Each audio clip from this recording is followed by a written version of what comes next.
zuciya da so kafa take bibiya daga alama tsakani samu so ya samu gwarzo mai jure tafiya amma ya shiri da rauni zuciya mai jure gwagwarmaya mai ra'ayi na ɓanda bani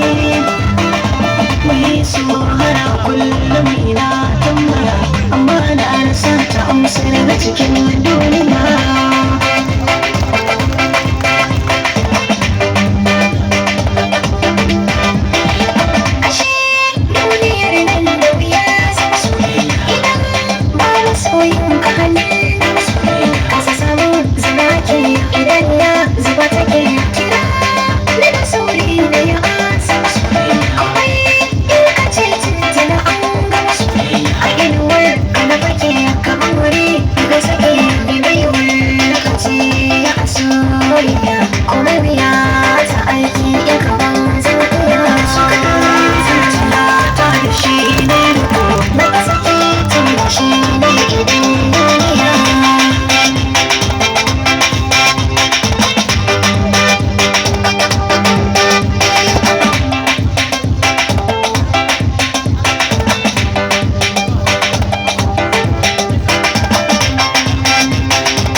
Shi zan masarki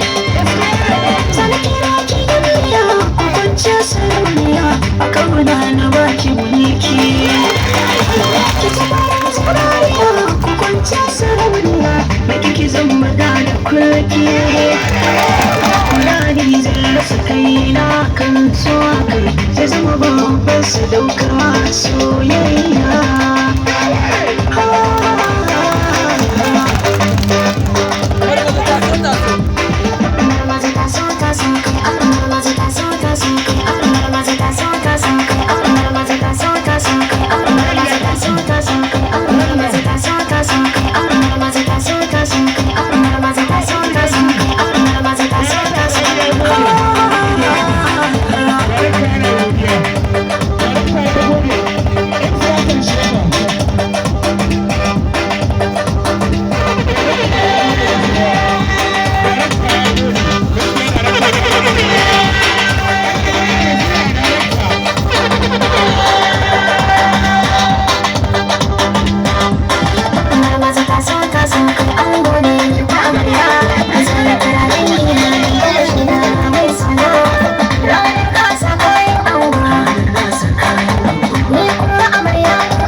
Allah ta fa baraka Allah